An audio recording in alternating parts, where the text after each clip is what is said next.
Welcome to the Living Artist Podcast. I'm your host, Preston M. Smith.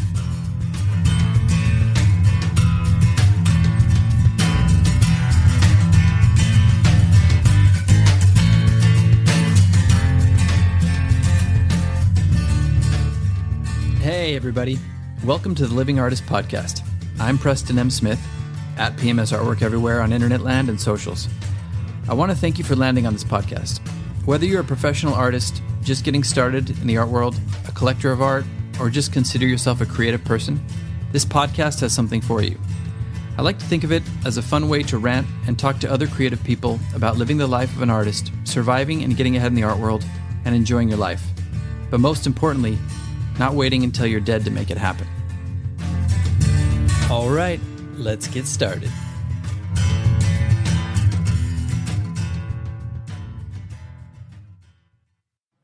Oh, wow, that's an interesting technique you got going on in that painting there, Mumford.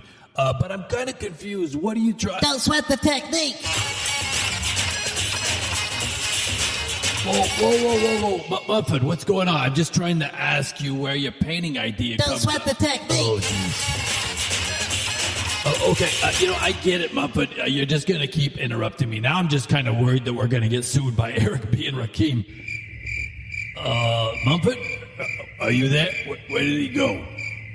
Well, anyway, I guess that, Don't sweat the technique. I should have saw that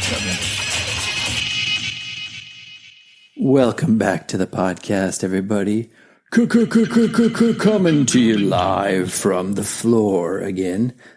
Shout out to James Frost. He said, you should do a thing called floor casts. He's like, I haven't heard that done before, and it sounds unique. So this is one of my floor cast series, or one in my floor cast series. Thanks, James, for the suggestion.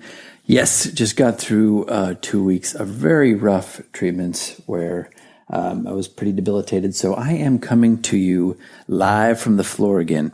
And I thought I'd get right into it. I'm going to give 3 tips. These are 3 out of many tips that you can use, obviously.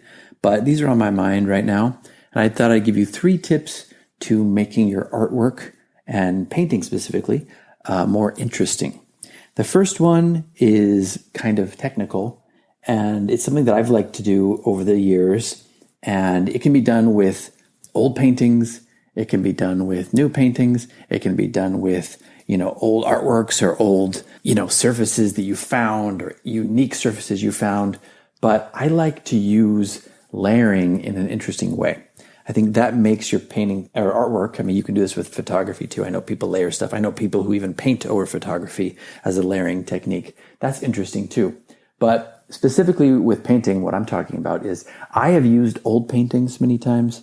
I've used paintings that were pop surrealist works where I had figurative work underneath, and I allow some of those things to show through, or the texture of some of those things, or words that I put on the painting that have a hidden meaning to show through. And I even inject that meaning into the new painting. Like I did one that was a very personal self-portrait, pop surrealist one, kind of an homage to Basquiat at the time. And it said fragile on the surface. I wrote that in heavy texture.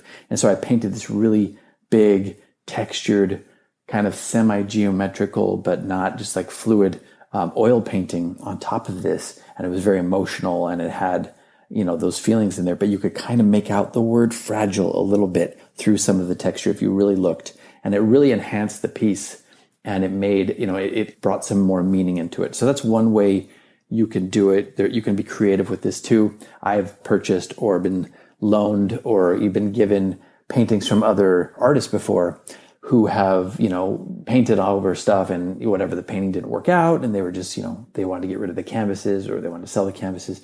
So I use those, and especially with acrylic, because it's easier to paint over an acrylic piece with new paint, with oil especially. It's less, possibility of cracking. So I would use old pieces and integrate the texture from the old pieces into the new pieces, and that would always add another cool element into the piece as well. So, you can be very free with this. You can kind of let your imagination run wild. Sometimes I would find unique surfaces or old wood or things like that on the streets of Los Angeles, take them home, clean them up, and allow some of that graininess or some of the wood or some of the irregularities in the surface to show through. Also, which adds another cool element to the piece. So that's the first tip, is layering and also using the original integrity of the original artwork or structure or piece or surface to shine through and enhance your new painting or your new artwork, whatever your medium is. That's number one.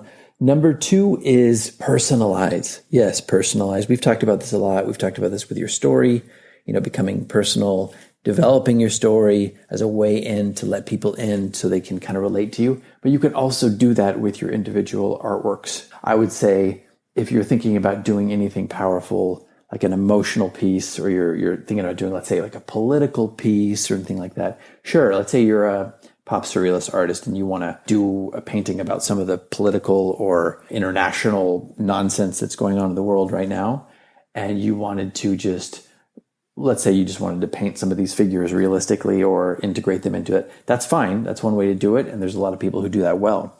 But how about making that even more personal and showing how that affects you as a person? Even in that instance, you could superimpose yourself into this piece to make it more of like a personal, like, oh, here's the artist literally within this context of whatever is going on, the turmoil that's going on. And it's almost like you witnessing it.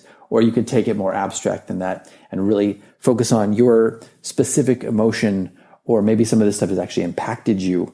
And you have like an artifact from how it's impacted you and you want to put that into the piece somehow. Maybe you want to put that into the texture, or maybe you're a sculptor and you want to put some broken pieces of like a wall that was bombed. I'm just throwing ideas out here. You want to put that into a sculpture and enhance it. Really integrate some of the stuff that's actually going on, the physical material objects that were impacted by this, putting it into the piece. But I find that just really getting personal with, your story or your experience of it, that really draws people in, because everybody can relate to something that is honest and open. I mean, that means sometimes bearing your soul in a way that might even be embarrassing to you, but you would be surprised how much people respond to that by going like, wow, this artist was so brave for disclosing this or showing this in their work. And you know what? I relate to that because there's a part of that's in me as well. Or there's a part of me that I haven't been able to really talk about that this artist is talking about. And that's very cathartic for me. Or maybe it even encourages people to be more honest in their own lives and be brave in their own lives. So that's always a very interesting way to bring people in, is by making it very personalized, like personalizing your experience, personalizing your perspective, and maybe even integrating things that are in your life physically, material objects that are happening. Like I find broken pieces. Again, I did one called This Painting Will Save Your Life, and it was like broken down pieces of furniture and stuff that like was something from my poverty time in Los Angeles when I was really broke and I was really struggling, and I put that into a piece. Or I put fabric from my old job that I hated into a piece. I integrate those into that, and then when people really get into the story, it's like a new window in. It's like, oh, wow. I mean, the painting itself looks good, but there's a real emotional and personal story even behind this that makes me love it even more. So that's number two,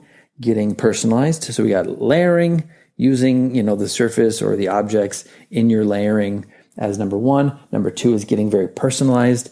And number three is kind of a different approach, which especially with abstract artists, and I'm going to take this from my mentor, Robert Gilmore, who, like I worked with for a year outside of college. And obviously he was my professor in college, and he was just a great painter, East Coast painter from Boston who came and painted at Gonzaga and painted for 40 plus years.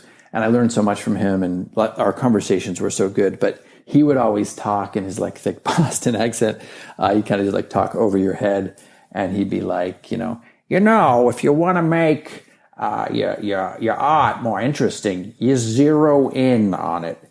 And it sounded a little bit like Peter from Family Guy.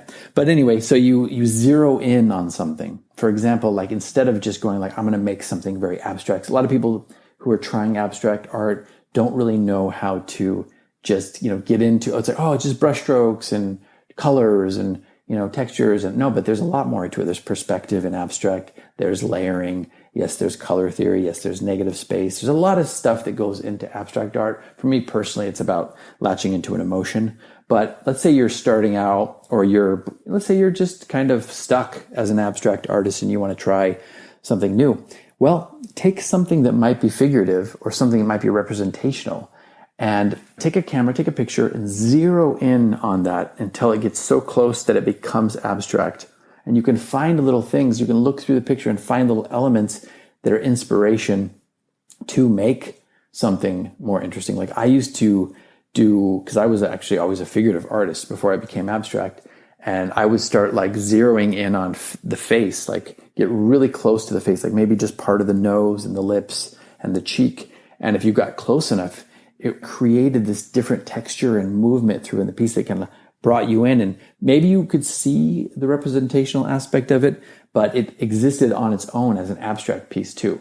And then you can play with the colors and the textures and also the perspective, leading the eye into the piece and weaving it around and making it interesting.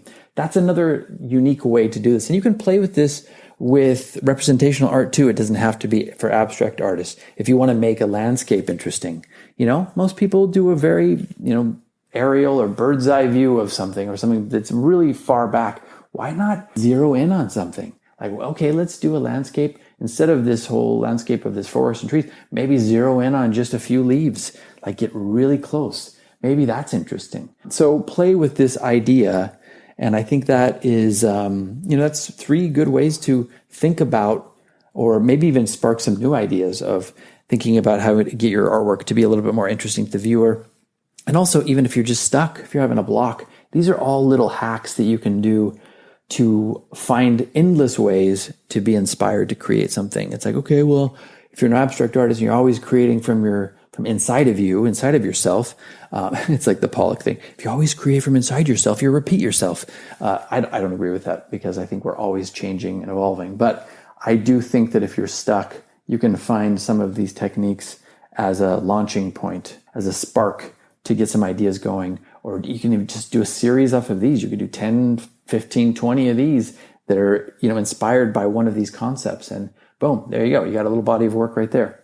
So yeah, hopefully this has been helpful. Maybe I'll do some more of these down the road if I, get a good response from it. And I think, I bring in some new techniques that might give you a window into making your art a little more interesting or finding new ways to create. It's always good to push yourself out of your comfort zone and try some new things that makes you a better artist. So going to leave it at that for now. I am going to get back to the floor. I'm on the floor, but I'm going to get back to some treatments. And yeah, I hope to see you next week. 4th of July is coming up.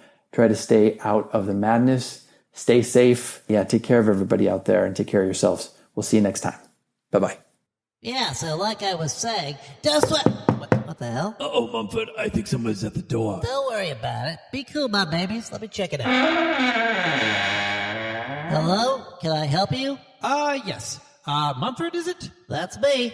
You, sir, have been served. Take care now. Oi. You gotta be kidding me. Oh, man. I guess I should have sweated the technique. I see what you did there. This has been the Living Artist Podcast. Thank you so much for listening.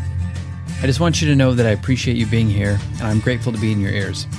Your art and creative life on this planet is meaningful, so thank you for sharing it with me. If you like this podcast, whatever platform you're listening to it on, please subscribe and share it with your friends. You can also leave me a positive review to show your support. This helps me to reach more people with the algorithmic magic and keep the show going strong.